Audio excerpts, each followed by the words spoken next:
ধুরন্ধর আমি মানি না।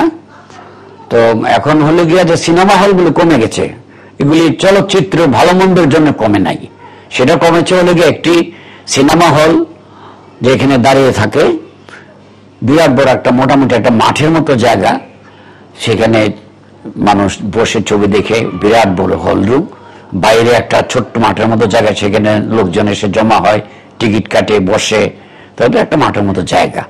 এখন একটি চলচ্চিত্র বানালে মাসে যদি খুব ভালো যায়, ভালো গেলে ওই ইনকাম ট্যাক্স, কারেন্ট বিল, তারপরে স্টাফ স্যালারি, এগুলো নিয়ে টিয়ে ওই 1-1.5 লক্ষ টাকার উপরে তারা পায়। সেখান থেকে স্যালারি গুলো এগুলি নিয়ে ওরা তার 1-1.5 লাখ টাকা 50% করে ওরা পায়। 50% করে পালে 4 সপ্তাহে 4টা 3-4 লাখ 5 লাখ টাকার মতো ওদের লাভ হয় খরচ গিয়ে। এটা দিয়ে চলতো, সবার চলে। কিন্তু ওরা এই জন্যে 1-1.5 লাখ টাকা লাভ সপ্তাহে যদি সেটা সিনেমা হল ভেঙে যদি মার্কেট করলে এখানে অনেকগুলো দোকানপাট হবে, প্রায় কয়েক কোটি টাকা সালামি পাবে, 50-60 লক্ষ টাকা মাসে ভাড়া পাবে। তাহলে সিনেমা করে যত টাকা পাবে তার থেকে বেশি উপার্জন হবে সে মার্কেট করলে। সিনেমা যার করতে ব্যবসা, এখন ওই ব্যবসাটা যদি অন্য ব্যবসায় যায় তাহলে ওদের যে বেশি লাভ, ওরা সেখানে যাবে। সিনেমা হল কমাতে ছবি বানানো কমে গেছে। আমি চলচ্চিত্র বানাবো, চলবে কোথায়? যেগুলো আছে সেই সব ছবি, যে হলগুলো আছে সেই সব ছবিতে চলে, এবং ভালো মন্দ দুটোই, একদম অনেক ভালো যায় এবং মন্দও যায়। আচ্ছা, আরেকটি বিষয় সেটা হচ্ছে একজন চলচ্চিত্র বোদ্ধা বা একজন গুণীজন ব্যক্তি তিনি বলছে বাংলাদেশে আর চলচ্চিত্র হবে না, বাংলাদেশে কোন চলচ্চিত্র এখন আর প্রয়োজন নাই। এই কথাটা বলার কারণটা না, কারণটা যে বলেছে তাকে জিজ্ঞেস করা উচিত। তবে চলবে না কথাটা আমি মানি না। কয়েকদিন আগে হাওয়া, পরাণ, প্রিয়তমা মুক্তি পেয়েছে, 3টা ছবি প্রচুর ভাবে ব্যবসা করেছে। যদি ছবির গল্প সুন্দর হয়, শিল্পীরা ভালো হয়, অবশ্যই চলচ্চিত্র টিকবে এবং আরো অনেকদিন টিকে থাকবে। আমি ওই ভদ্রলোকের কথার সাথে ডিফার করি আর কি। আচ্ছা, তো আমরা দেখেছি আপনারা আগে যে ধরনের ফ্যান্টাসি ফোক টাইপের ছবিগুলো করতেন, সেই ছবিগুলো এখন কেন হচ্ছে না? এটি কি প্রযোজকের সমস্যার কারণে নাকি গল্পের কাহিনীর কারণে? প্রযোজকের সমস্যা। যদি সাপের ছবি কোনো প্রযোজক বানাতে চায় তো প্রথমেই আমার কাছে আসবে। তো আমার কাছে আসলে আমি ছবিগুলো তৈরি করি। কিছুদিন আগে একটা ফ্যান্টাসি ছবি করেছি, বছর 1.5-2 হবে, সেটা হচ্ছে আকাশমহল। তো ছবিটি তো ভালো চলেছে।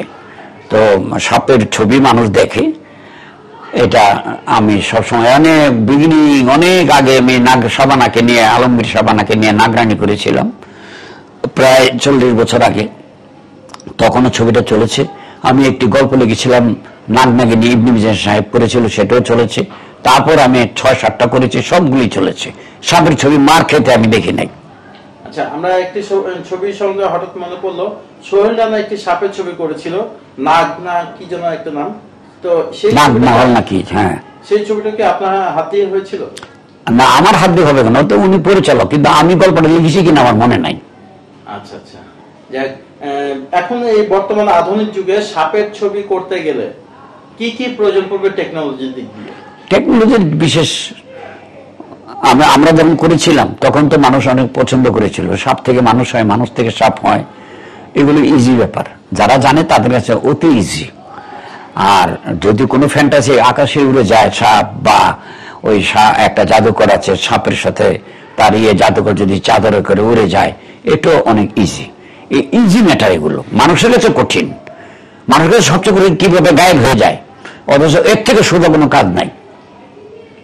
আরেকটি বিষয়, অনন্য মামুনের সাথে আমরা দেখেছি বছর 1.5 আগে আপনার বিদেশি চলচ্চিত্র নিয়ে কিছু কথা কাটাকাটি হয়েছিল, বা কাটাকাটি না, আমি প্রতিবাদ করেছিলাম। আচ্ছা, সেই চলচ্চিত্র এখন আমরা দেখছি সব বিদেশি কলা কৌশলীদের নিয়ে নতুন ছবি তৈরি হচ্ছে, দরদ।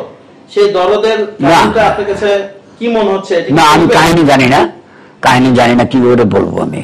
যে কোনো ছবি খারাপ যায়, যে কোনো ছবি ভালো যায়, এবং বিদেশি শিল্পী নিয়ে ছবি করলে এখানে আমি মনে করি এটা করলে কোনো প্রবলেম নাই।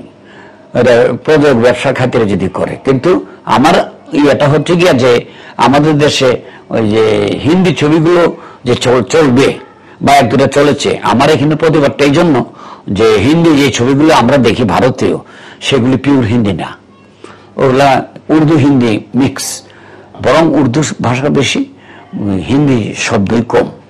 তো এখন তো এগুলো তো উর্দুর এগেইনস্টে আমরা 52 সালে আমরা ভাষা আন্দোলন করেছি, আমাদের অনেক ভাইয়েরা জীবন দিয়েছে। এই জন্য উর্দু মিশ্রিত কোনো চলচ্চিত্র চলুক অন্তত আমি ব্যক্তিগতভাবে চাই না। এই জন্য আমি বলেছিলাম যে আমাদের দেশে বাংলা ছবির সাথে এই হিন্দি ছবি কেন চলবে যেগুলিতে উর্দু ভরার সংলাপ, এই জন্য আমি প্রতিবাদ করেছিলাম।